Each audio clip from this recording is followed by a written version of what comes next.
আমি শ্রী বিশ্বনাথ এই মুহূর্তে বনগাঁ শহরের নিকটস্থ হরিদাসপুরের কাছাকাছি নাও ভাঙাতে উপস্থিত হয়েছি। নাও ভাঙার এই জায়গাটা একটা নদী, নাও ভাঙা নদী। এই নদীটার গল্প কিছু আছে। আপনারা তো জানেন শ্রী বিশ্বনাথ নৈশকালীন অভিযানেই বেশি আপনাদের দেখাই। আজকে দিনের বেলায় প্রোগ্রাম এবং গাছের ওপর উঠে আম গাছে বসে। আসলে এই নাও ভাঙা নদীটায় বহু পূর্বে অনেক রকম গল্প আছে। নাকি বিদঘুটে বিদঘুটে শব্দ হতো এই নদীতে, যার কোনো কারণ খুঁজে পাওয়া যেত না, ব্যাখ্যা ছিল না, যার কোনো যুক্তিতে কোনো ব্যাখ্যা ছিল না। খুব বিচ্ছিরি বিচ্ছিরি শব্দ হতো এবং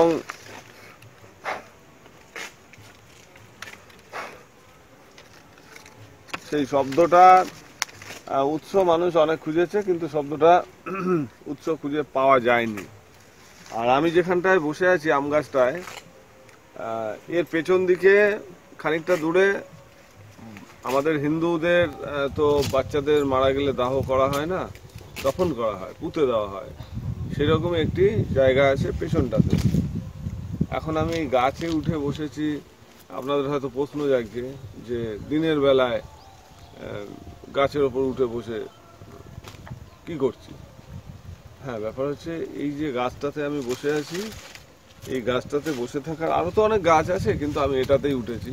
নিশ্চয়ই নির্দিষ্ট কিছু কারণ আছে।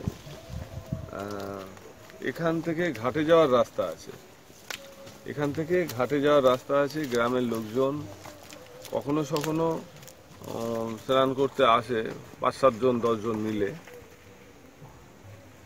এই গাছটা বর্ষাকালে কিন্তু এই জলে পুরো এই গাছের গোড়া ফোড়া সব জলে ডুবে যায়, বা জোয়ার আসে যখন, এরকম হয়, জোয়ার ভাটা খেলে তো। যদিও এইসব জায়গায় এফেক্ট পড়ে না, তবে পূর্ণিমা এইসব জায়গায় অনেকে বলছিল নাকি জলের একটা ওঠানামা করে। আর বর্ষাকালে তো কথাই নেই, পুরোটাই ডুবে যায়। তো এই গাছে আমি উঠলাম কেন? গাছে উঠলাম এই কারণেই, এই গাছে নাকি অনেক বাচ্চা এই গাছের উপরে খেলে বেড়ায় রাত্রে। কেউ কেউ দাবি করেছে দিনের বেলাতেও নাকি কেউ কেউ দেখেছে, যদিও সেটা নিয়ে অনেক তর্ক আছে। কিন্তু অনেকে বলেছে যে হ্যাঁ, রাতের বেলা কিন্তু বাচ্চাদের কলকলানি শব্দ, খেলে বেড়াচ্ছে গাছে গাছে, এরকম ঝুলছে। এখানে কিছু ডাল ভাঙা আছে, যদিও এসব ডালগুলো নিচে মানুষ তো ভেঙে দিতেই পারে, সেটা হয়তো সন্দেহের একটা কারণ আছে, জায়গা আছে। কিন্তু এই গাছটাতেই, আর কোনো গাছের কথা কিন্তু কেউ বলে না, এই গাছটাতেই 5টা 6টা 7টা বাচ্চা, শিশু খেলে বেড়ায়। আমি এখন সেই গাছটাতে চড়ে বসেছি এবং আমি চেষ্টা করছি যে যারা এই গল্পটা প্রচার করছেন বা বলছেন, তারা কতটা সত্যি বলছেন। আমি এটা এখনো কিন্তু ফিল করিনি। রোজিনা, তোমার কি কিছু ফিল হচ্ছে? না স্যার, এখনো কিছু বুঝতে পারছি না। না, আমি এখনো কিছু সেই অর্থে বুঝতে পারিনি যে এখানে ওরকম কিছু এই গাছটাতে হয়। যদিও আপনাদের হয়তো প্রশ্ন জাগবে যে এ তো কিছু সময়ের জন্য থাকে, সরে যায়। অনেক সময় মেশিন গোস্ট হান্টিং মিটারগুলো ইউজ করলে দেখা যায় চলছে, আবার চলছে না, থেমে যাচ্ছে। কিন্তু একটা প্রতিটি জায়গার একটা এফেক্ট থাকে, কিন্তু নেগেটিভ পজিটিভ এফেক্ট। এটা কিন্তু বহু মানুষই একটু চোখ কান খাড়া করলে বা খোলা রাখলে বুঝতে পারেন যে হ্যাঁ, এই জায়গাটায় পজিটিভ কিছু ব্যাপার আছে বা এই জায়গাটায় নেগেটিভ কিছু ব্যাপার আছে। তো আমি কিন্তু নেগেটিভ ব্যাপার এখনো পর্যন্ত বুঝতে পারছি না যে এখানে কি এমন, বা নেগেটিভ বা পজিটিভ কোনোটাই কিন্তু ফিল করছি না আমি। যে না, সেই বাচ্চাগুলো কারা, কি কি উৎস, কি শক্তিটা, কি পজিটিভ নেগেটিভ, কোনোটাই আমার কাছে পরিষ্কার নয়।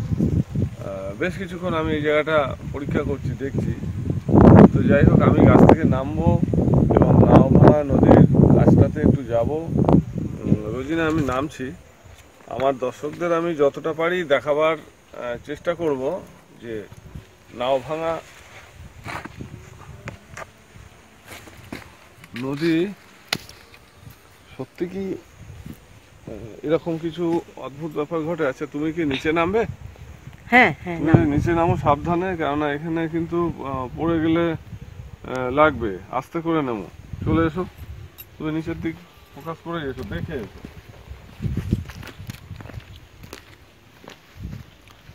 দেখে এসো আস্তে করে, সাবধানে।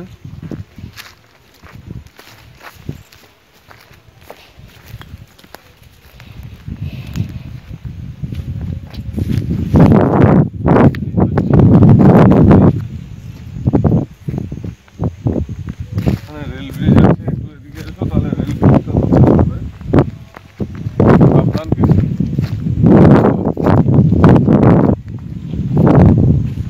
সাবধান। এখানে জল আছে, কাদা আছে। ওই হচ্ছে ব্রিজটা, রেল ব্রিজ, ভারত বাংলাদেশ যাবার রেল রাস্তা, রেল সড়ক। আর যে বাচ্চাদের কথা বললাম, ওই পাশটাতে বাচ্চাদের দফন করা হয়। নদীতে স্রোত আছে খুব হালকা। এর অদূরেই কিন্তু সাতভাই কালীতলার মেলা, যেটা বনগাঁয় বেশ জনপ্রিয়। এই পৌষ মাসে বহু লোক আসে, দূর দূরান্ত থেকে বহু লোক আসে, মায়ের পুজো দিতে আসে, নানান রকম মনস্কামনা নিয়ে আসে। এটার থেকে খুব বেশি দূর না, হয়তো ওখানে মাইক বাজছে, এখানে হালকা একটু শব্দ পাচ্ছি না রোজিনা? হ্যাঁ স্যার। হালকা একটা মাইকের গানের শব্দ ভেসে আসছে। আর এই স্রোতটা ধরা পড়ছে, ওই নদী কিন্তু মোড়ে হজে গেছে, কিন্তু তবু বর্ষাকালে দুকুল ছাপিয়ে যায়, এবং কখনো কখনো নাকি এখানে জোয়ারের কিছু লক্ষ্য হয়, কিন্তু আমি বুঝতে পারছি না এখানে জোয়ারটা কি করে এসে ধাক্কা মারে। কিন্তু স্রোত আছে, স্রোত আছে। আমরা এখানে সেইভাবে কিছু পেলাম না। অনেকে বলেছেন যে নাওভাঙা নদীর রেল ব্রিজের পাশে এই জঙ্গলে বা এই ঘাটে, ঘাট তো নেই, এইরকমই ঘাট, এখানেই মানুষ ইচ্ছা হলে চান করে। তো এইখানে আমি কিন্তু কিছু পেলাম না, কিছু পেলাম না। দুজন, ওপাশের জঙ্গলটা কিন্তু খুব সুন্দর লাগছে না? খুব সুন্দর। তোমার ক্যামেরায় ধরা পড়ছে? হ্যাঁ স্যার। খুব দারুণ একটা দৃশ্য। ও, কিন্তু আমার এখানে অনেকে হয়তো ভাবেন যে এরকম পরিবেশে কিছু তো থাকতেই পারে, কিন্তু সত্যি কথা আমি এখানে কিছুই পেলাম না, কিচ্ছু না, নাথিং। তার মানে আমি এটা ধরতে পারি কি, যে মানুষ যে কথাগুলো বলে, ওই আম গাছে অনেকগুলো বাচ্চা রাত্রেবেলায় খেলা করে, ঝুল খায়, হাসাহাসি করে, এটা কল্পনা বা কল্পিত, এটা ভাবতেই পারি। তার কারণ আমি তার বিন্দুমাত্র প্রমাণ পেলাম না। যাই হোক, আমি বনগাঁ শহরে টোটাল শহরটা জুড়ে প্রোগ্রাম করছি। আপনারা তো প্রোগ্রামগুলো দেখছেন বা দেখবেন, রাতের কুহেলি থেকে পরপর দেখতে থাকবেন। কিছু সাংঘাতিক জায়গাতেও প্রোগ্রাম দিচ্ছি, যেগুলো আপনারা মুখিয়ে বসে আছেন যে শ্রী বিশ্বনাথ আপনাদের কিছু হান্টেড প্রোগ্রাম দেখাবে। আমি ভীষণ রকম চেষ্টা করছি, কয়েকটা হান্টেড প্লেসের খবর পেয়েছি, সেগুলো আমি করছি। আরও কিছু খবর পাচ্ছি, সেগুলো করব। ঝটিকা সফরে আমি বনগাঁ এসেছি, আবার চট করে বেরিয়েও যাবো প্রোগ্রাম সেরে। যাই হোক, অনেকেরই ছিল বক্তব্য যে স্যার বনগাঁয় আসুন, বনগাঁয় কিছু প্রোগ্রাম দিন। তাদের কথা মাথায় রেখেই আমার বনগাঁয় আসা। তো যাই হোক, রোজিনা, আমরা তাহলে কি এখান থেকে ব্যাক করতে পারি? হ্যাঁ স্যার, করতে পারেন, কিন্তু কেন? স্যার হ্যাঁ? নদীটা তো খুব একসময় বড় ছিল। বিশাল। এই নাওভাঙা নদী একসময় বহু বছর আগে ভয়ঙ্কর রূপ ছিল, কিন্তু যা পাওয়া যায় ইতিহাসে হ্যাঁ। গল্পে। কিন্তু আজকে সেই রূপটা এমন দাঁড়িয়েছে যে সত্যি খুব খারাপ লাগে যে শুধু নাওভাঙা নদী নয়, আমরা তো সারা ভারত ঘুরে বেড়াচ্ছি অভিযান করে, বেশিরভাগ নদী অবস্থা করুণ, করুণ অবস্থা একদম। মানে আমি জানি না প্রকৃতির এই ব্যালেন্স বা ভারসাম্য কিভাবে রক্ষা হবে। কারণ জল, নদী, এগুলো কিন্তু একটা পরিবেশের সাথে ব্যালেন্সের ব্যাপার থাকে, যার উপর নির্ভর করে পরিবেশ রক্ষা হয়, বা আমরা আমাদের সুখ শান্তিও নির্ভর করে। তো এইভাবে নদীগুলো যদি মরে হজে যায়, শুকিয়ে যায়, তাহলে পরে কিন্তু আগামী দিনে আমাদের মানুষের দুর্দশার একটা দিন আসছে ঘনিয়ে। জানি না এই অভাব বা এই সমস্যা কী করে পূরণ হবে। তো যাই হোক, আমি আপনাদের ফিরিয়ে নিয়ে যাব আবার অন্য কোনো প্রোগ্রামে। আপনারা সবাই ভালো থাকুন, সুস্থ থাকুন, প্রোগ্রাম দেখুন। আমি বনগাঁতে কিন্তু প্রচুর প্রোগ্রাম দেবো আপনাদের, প্রচুর প্রোগ্রাম। এবং শুধু বনগাঁ নয়, আরও পার্শ্বস্থ অঞ্চলগুলোতেও আমি চেষ্টা করছি।